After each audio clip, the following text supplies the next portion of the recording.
নমস্কার সবাইকে, সবাই কেমন আছেন? আশা করছি আপনারা সকলে খুব ভালো আছেন, আমরাও ভালো আছি। অনেক দিন পর নিয়ে এলাম আজকে ছোট্ট নতুন আরেকটি ব্লগ। দিনটি ছিল সুজন আঙ্কেলের রিসেপশন প্রোগ্রাম, যেটি রঙ্গমে অনুষ্ঠিত হয়েছিল। আঙ্কেলের বিবাহ অনুষ্ঠিত হয়েছিল কুমিল্লায়। ইনি হচ্ছেন বড় কাকি, ওনাকে কিন্তু আজকে দারুণ দেখাচ্ছে।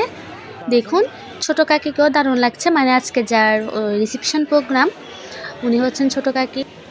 আঙ্কেলের হলুদ সন্ধ্যা অনুষ্ঠিত হয়েছিল সাবরাজ কনভেনশন হলে। একটি অনুষ্ঠান মানে পরিবারের সকল সদস্য মিলে এক হওয়া। আমার টুঙ্কো সোনা দেখুন দাঁড়িয়ে দাঁড়িয়ে ছবি তুলছে বাবার সাথে।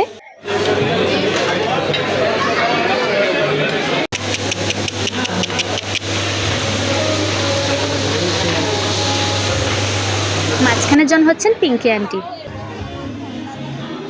ইনি হচ্ছেন সুমন আঙ্কেল, মানে সুজন আঙ্কেলের বড় ভাই।